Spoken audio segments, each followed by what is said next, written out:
جو سب سے بڑا چیلنج ہے ہمارے لیے، ان لوگوں نے یہ طے کیا ہے کہ 2030 تک یہاں پر جو ہندو ذہن راشٹر بنانا ہے، صرف راشٹر قانون میں نہیں بنانا ہے، بلکہ یہاں کے سارے لوگ اسی رنگ میں کیا ہو جانا ہے، رنگ جانا ہے۔ اس وقت سب سے بڑی پریشانی یہ ہے کہ ہمارے بچے ایمان پر باقی رہیں گے یا نہیں رہیں گے۔ ہم اسکولوں کو بھیج رہے ہیں، ہم ان کی طرف توجہ نہیں کر رہے ہیں، ہم دیکھ نہیں رہے ہیں، اور آپ کو بتاؤں کہ آپ کے بچے جا رہے ہیں اور جانے کے بعد صبح سے شام تک کفر سن رہے ہیں، کفر بول رہے ہیں، کفر کے اعمال کر رہے ہیں۔ 40 دن آدمی جماعت میں بلا کر لے جاتے ہیں، ایمان بولنے کرانے دیں، ایمان سننے کراتے، ایمان کرنے کراتے ہیں، تو آدمی کی حالت کیا ہونے لگتی ہے، دینی بن جاتی ہے۔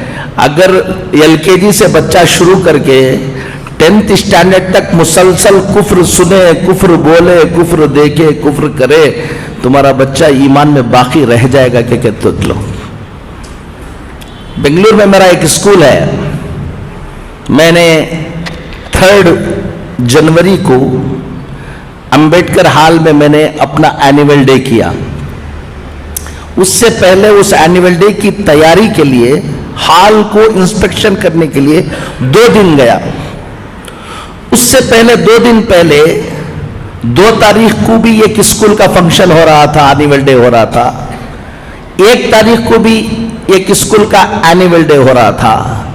میں دیکھنے کے لیے اندر گیا، 90% مسلمان بچے برقع اوڑھ کر آڈینس اپنے بچوں کو دیکھنے کے لیے آئے ہیں، اور وہاں پر پوجا کر رہے ہیں بچے، اور ہمارے پیرنٹ تالیاں مار رہے ہیں۔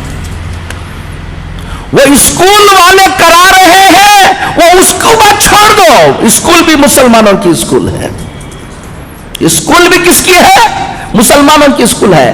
اور آڈینس ایسا لگ رہا تھا کہ جمعہ ہو رہا ہے، وہاں پر سب ٹوپیاں پہن لے کوئی بیٹھے ہوئے تھے، سب برقعے پہن لے کر بیٹھے ہوئے تھے، وہ برقعے بھی پہن لے کر بیٹھے ہوئے تھے جس میں ناخن بھی نہ دکھے، لیکن ان کے بچے پوجا کر رہے ہیں اور کیا مار رہے ہیں۔ اب سوچ لو کہ یہ حالت ہوگی تو 10-12 سال کے بعد اس ملک کے اندر حالات کیا ہونے والے ہیں۔ ہم کہہ رہے ہیں کہ واٹس ایپ پہ ڈالتے ہیں فلاں بچی کیا کر رہی ہے، رجسٹر میرج ہو جا رہی، کچھ دیکھو۔ یہ تو ابھی بارش سے پہلے کی جو رمجم جھڑی جسے بولتے ہیں وہ ہے، 12 سال کے بعد ابھی یہ سلیبس پورا یہ ہونے کے بعد جو تمہارے محلوں میں تمہارے گھروں میں ہوگا تم اندازہ نہیں لگا پاؤ گے۔ ایک بات آپ سب کو میں بتاتا ہوں، آج 2 باتیں آپ کو بتا کر جاؤں گا، اللہ تعالی ہم کو سمجھ کی توفیق نصیب فرمائے۔ خود اپنی نسل کی فکر کرو، اپنے بچوں کی فکر کرو، ڈاکٹر بنو۔ میں 56 اسکول چلاتا ہوں الحمدللہ پورے ہندوستان میں، تاکہ ہمارے بچے ڈاکٹر بنے، انجینئر بنے، ماڈرن ایجوکیشن میں آگے آئے۔ میں اس کا داعی ہوں۔ میں کہہ رہا ہوں آپ کو، صرف ڈاکٹر، صرف انجینئر یہ تمہاری فکر ہے تو یاد رکھ لینا، ڈاکٹر تو انہیں بن جائے گا، ایمان میں باقی نہیں رہے گا، خون کے آنسو رونا پڑے گا۔ وہ انجینئر تو بن جائے گا۔ ایک بچی ایک غیر مسلم کے پیچھے بھاگ گئی، وہ لوگ پورے مل کر میرے پاس آئے اور آ کر کہنے لگے کہ مولانا ہم فلاں ہیں فلاں ہیں، رو رہے تھے، دکھ سے بلبلا رہے تھے، ہماری بچی غیر مسلم کے ساتھ شادی کر لے رہی ہے، کیا کرنا، کوئی حل بتائیے آپ۔ اور میں نے کہا کہ کون سی اسکول میں پڑھایا ہے تم نے؟ تو اسکول بتایا انہوں نے، وہ اسکول جہاں کفر ہی کفر ہے۔ اب وہ جوش میں آ کر ان کے باپ نے مجھ سے کہا، حضرت میرا بس چل جائے تو میری بچی کو میں قتل کر دوں۔ میں نے اس سے کہا تیرا بس چل نہیں رہا اس لیے قتل نہیں کر رہے، تیرا بس چلا تو تم اس کو قتل کر دیتے ہوئے بول رہے ہو۔ میں ایک بات بتاؤں تم کو، میرا بس چلتا تو تم کو قتل کر دیتا تھا میں۔ وہ بچی کی غلطی نہیں ہے۔ اگر آج سے 10 سال پہلے، 12 سال پہلے، 15 سال پہلے اگر تم کو آ کر میں کہتا اس اسکول میں، جس اسکول میں جا رہے ہو اس کا ذہن یہ بننے والا ہے، تم خیال کرو کہ ایسی اسکول میں داخلہ کرو جہاں اس کا کیا رہے، ایمان باقی رہے، تو تم مولانا کو کہتے کہ مولانا آپ بیکورڈ ہیں، تم بہت فارورڈ بن رہے تھے نا، لے لو۔ آپ کو بتا رہا ہوں، دیندار گھروں کے بچے ایمان میں باقی رہنا۔ علی گڑھ گیا تھا میں، حضرت مولانا حکیم کلیم الدین صاحب دامت برکاتہم اللہ ان کی عمر کو دراز فرمائے، وہاں گیا، وہاں بیٹھا ہوا تھا، ایک صاحب آئے بڑے دیندار، کہا کہ حضرت آپ کو یہاں سے جانے کے وقت ایک آدھا گھنٹے کے لیے ہمارے گھر آنا ہے۔ کہا کیا بات ہے؟ ایک لڑکی غیر مسلم ہو گئی ہے، بہت دن، وہ جا کے دوسرے سے کیا ہو گئی ہے، شادی ہو گئی، بہت دنوں کے بعد سمجھانے کے بعد 2 سال کے بعد اس کو بلا کے لے کر آئے، آپ کی زبان سے کچھ بول دیں گے تو انشاءاللہ۔ ہمارے گھر میں ہمیشہ اجتماع ہوتا ہے، سب ہوتا ہے، اس بچی کو بلا کے لے آئے۔ میں سمجھا ہمیشہ گھر میں اجتماع ہوتا ہے، سب ہوتا ہے، تو کسی اور کی بچی ہوگی، بلا کے لے آئے ہوں گے۔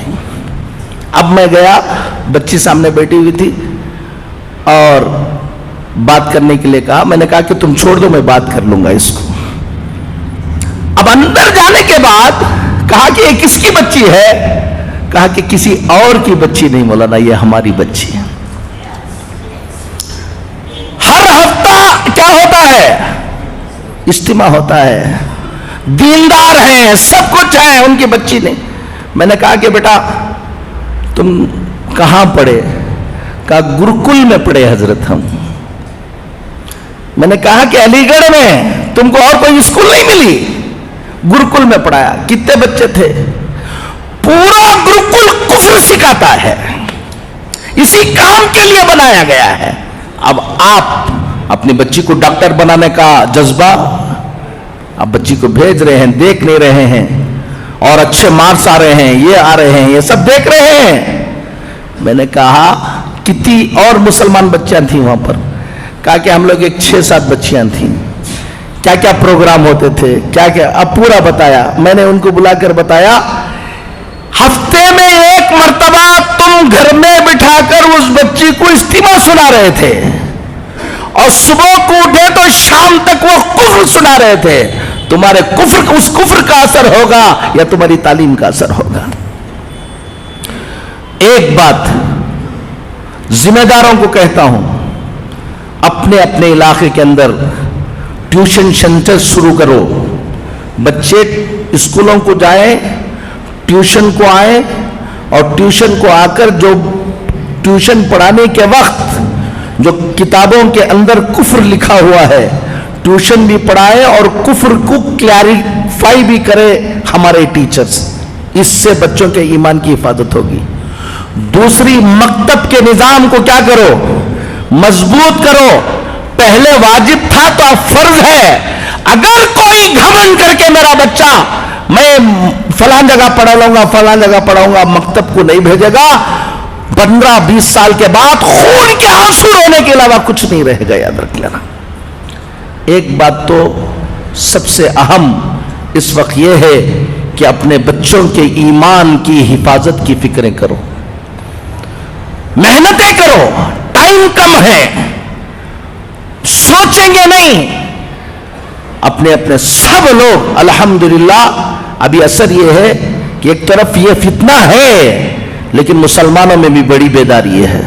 ہم پورے ہندوستان میں جاتے ہیں، ہر مسلمان چاہتا ہے کہ کچھ نہ کچھ ہم دین کے لیے کریں۔ خاموشی کے ساتھ کام کرنے والوں کی ایک بڑی تعداد ابھی پیدا ہو گئی جو کیا کر رہے ہیں؟ کام کر رہے ہیں۔ آپ کو بھی، نوجوانوں کو کہتا ہوں، سب کو کہتا ہوں، اپنا وقت اور اپنا پیسہ،